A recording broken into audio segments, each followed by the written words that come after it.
श्री स्वामी समर्थ। तुम्हा सर्वांचं माझ्या चॅनलमध्ये मनापासून स्वागत आहे। तर बघा, उद्या आहे पौर्णिमा। पौर्णिमेच्या दिवशी आपल्याला लक्ष्मी प्राप्तीसाठी तसेच कर्जबाजारीपणासाठी आपल्याला आवर्जून या दिवशी सेवा करायची असते। प्रत्येक महिलांनी आपल्या घरामध्ये प्रत्येक पौर्णिमेला ही सर्व सेवा करायची, जेणेकरून तुमच्या घरामध्ये कुठल्याही प्रकारची आर्थिक अडचण राहणार नाही आणि तुमच्या घरामध्ये लक्ष्मीचं वास्तव्य राहणार। तुमच्यावरती कुठल्याही प्रकारचं कर्ज सुद्धा असेल तर ते सुद्धा फिटण्यास मदत होईल।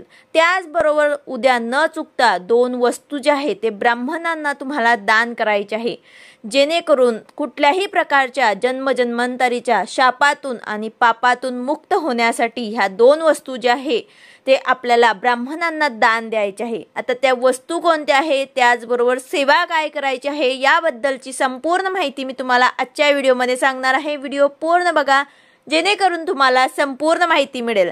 जर तुम्ही चॅनलवर नवीन असाल तर चॅनलला सबस्क्राइब करायला मात्र विसरू नका आणि व्हिडिओला लाईक करायला मात्र विसरू नका। तर बघा, ह्या सर्व सेवा ज्या आहेत ते आपल्याला प्रत्येक महिन्याच्या पौर्णिमेला करायची आहे। त्याचबरोबर उद्याची जी पौर्णिमा आहे ते अतिशय महत्त्वाची आहे। वैशाख पौर्णिमेला अतिशय महत्त्व दिले गेले आहे, कारण ही पौर्णिमा बुद्ध पौर्णिमा म्हणून सुद्धा ओळखली जाते। या दिवशी बुद्धांचा जन्म झालेला होता, म्हणून या पौर्णिमेला बुद्ध पौर्णिमा सुद्धा म्हटलं जातं। तर बघा, पौर्णिमेला या दिवशी भगवान विष्णूंसोबत माता लक्ष्मीच्या सेवेला खूप महत्त्व आहे। या काळामध्ये आपण भगवान श्री विष्णूंची आणि माता लक्ष्मीची पूजा केली तर आपल्याला माता लक्ष्मीसह श्री भगवान विष्णूंचा आशीर्वाद मिळत असतो। पौर्णिमा म्हणजेच भगवान विष्णू, श्री सत्यनारायण व श्री महालक्ष्मी मातेच्या पूजन या सेवेचा शुभ काळ असतो। या कालावधीमध्ये आपल्याला ही सर्व सेवा करायची आहे आणि माता भगवती, आई साहेब, महालक्ष्मीच्या कृपेचा आपल्याला अनुभव घ्यायचा आहे। तर बघा, उद्या सर्वांनी घरच्या घरी प्रदोष काळावरती संध्याकाळी म्हणजे सूर्यास्तापूर्वीचा आणि नंतरचे 45 मिनिटं म्हणजे प्रदोष काळ असतो। या वेळेमध्ये आपल्याला संध्याकाळी आपल्या घरच्या घरी सत्यनारायण पूजन करायचं आहे, तसंच कथा वाचन करायचे आहे आणि आरती करायची आहे। त्याचबरोबर आपल्या घरामध्ये श्रीयंत्र, कुबेर यंत्र आणि रुद्र यंत्रचे आपल्याला पूजन करायचे आहे। त्याचबरोबर शिराचा नैवेद्य दाखवून घरातल्या सर्वांनी घ्यायचा आहे। बाहेरील कुणालाही हा नैवेद्य जो आहे तो द्यायचा नसतो, फक्त आपल्या कुटुंबांनी हा नैवेद्य खायचा असतो। त्याचबरोबर दुसरी सेवा म्हणजे तुम्हाला किमान 16 वेळा श्री सूक्ताचे पठण करायचे आहे आणि जर तुम्हाला शक्य होईल तर बेलाच्या झाडाखाली बसून जर तुम्ही उत्तर दिशेकडे तोंड करून श्री सूक्ताचे पठण केले तर अतिशय उत्तम।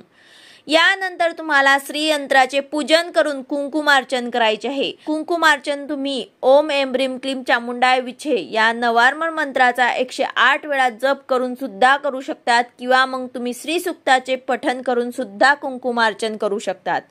त्याचबरोबर श्री ललिता सहस्रनामाचं पठण तुम्हाला करायचं आहे। त्याचबरोबर तुम्हाला कुबेर यंत्राचं पूजन सुद्धा करायचं आहे।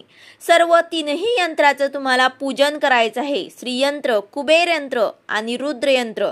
त्याचबरोबर तुम्हाला विष्णू सहस्रनामाचे पठण सुद्धा करायचे आहे। गीतेचा 15वा अध्याय पठण करायचा आहे आणि श्री व्यंकटेश स्तोत्र याचे सुद्धा तुम्हाला पठण करायचे आहे। त्याचबरोबर 1 माळ श्री विष्णू गायत्री मंत्राची जप करायची आहे। ही सर्व सेवा तुम्हाला उद्या न चुकता करायची आहे। ही सर्व सेवा तुम्ही पौर्णिमाच्या काळामध्ये करू शकतात। फक्त सत्यनारायण जो आहे तो तुम्हाला प्रदोष काळावरती संध्याकाळी करायचा असतो। प्रदोष काळात तुम्हाला सत्यनारायण पूजन करायचे आहे आणि ही सर्व सेवा जी आहे, इतर जे सेवा आहे ते तुम्ही पौर्णिमेच्या काळामध्ये केली तरी सुद्धा चालेल। सत्यनारायण पूजन मध्ये तुम्हाला श्रीयंत्र, कुबेर यंत्र, रुद्र यंत्र हे सुद्धा तुम्हाला चौरंगावरती मांडायचे आहे आणि त्यांची सुद्धा तुम्हाला पूजा करायची आहे। या सेवेने लक्ष्मी प्राप्ती होत असते, तसेच आपल्या वास्तूमध्ये जो वास्तू दोष असतो तो सुद्धा खूप कमी होऊ लागतो आणि कुटुंबामध्ये कधीही कर्जबाजारीपणा येत नाही। तर अशा प्रकारे लक्ष्मी प्राप्तीसाठी अतिशय प्रभावी ही सर्व सेवा तुम्हाला आवर्जून उद्या न चुकता करायची आहे। त्याचबरोबर आता दान काय करायचे तर बघा, दानाला खूप महत्त्व आहे. आपल्या सर्वांना माहिती आहे की दान करणं किती महत्त्वाचं आहे. तर यासाठीच तुम्हाला उद्या वैशाख पौर्णिमेला जन्मजन्मांतरीच्या शापातून आणि पापातून मुक्त होण्यासाठी तुला ह्या वस्तू ज्या आहेत, 2 वस्तू ज्या आहेत ते तुम्हाला ब्राह्मणांना दान करायचे आहे. तर तुम्ही ह्या वस्तू कुठल्याही पौर्णिमेला दान करू शकतात, पण त्यातल्या त्यात उद्याची वैशाख पौर्णिमा जी आहे ही अति सर्वोच्च पुण्यदायी आणि श्रेष्ठ असते. म्हणजेच पौर्णिमेला तुम्हाला या 2 वस्तू ज्या आहेत ते आवर्जून दान करायचे आहे. तर यामध्ये कोणत्या वस्तू आहेत तर बघा, ते आहे पांढरे तीळ आणि शुद्ध मध. तर बघा, या वस्तू ज्या आहेत ते तुम्हाला कुठल्याही 5 किंवा मग 7 ब्राह्मणांना दान द्यायचे आहे. कमीत कमी तुम्हाला पाव किलो पांढरे तीळ आणि पाव किलो मध हे तुम्हाला दान करायचे आहे. संकल्प घेऊन तुम्ही दान करू शकतात किंवा मग असं सुद्धा तुम्ही दान करू शकतात. दान देताना प्रियता धर्मराज असे सुद्धा तुम्हाला म्हणायचे आहे. म्हणजेच काय तर हे धर्मराज, या दानाने आपण आमच्यावर संतुष्ट प्रसन्न व्हावे याचा असा अर्थ असतो. यासाठीच तुम्हाला ब्राह्मणांना दान द्यायचे आहे. या व्यतिरिक्त तुम्हाला जर दुसरं काही दान करायचं असेल तर ते सुद्धा तुम्ही दान करू शकतात. आता उन्हाळा आहे तर तुम्ही माठ सुद्धा दान करू शकतात.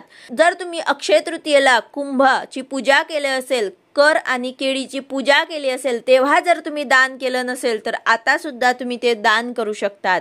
त्याचबरोबर तुम्ही कोणाला छत्री दान करू शकतात, चप्पल दान करू शकतात, कुठल्याही प्रकारच्या वस्तू तुम्ही दान करू शकतात. तर अशा प्रकारे उद्या न चुकता यथाशक्ती तुम्हाला दान करायचे आहे आणि आवर्जून तुम्हाला या 2 वस्तू ब्राह्मणांना दान द्यायचे आहे. 5 किंवा 7 ब्राह्मणांना आवर्जून तुम्हाला या वस्तू दान करायच्या आहे.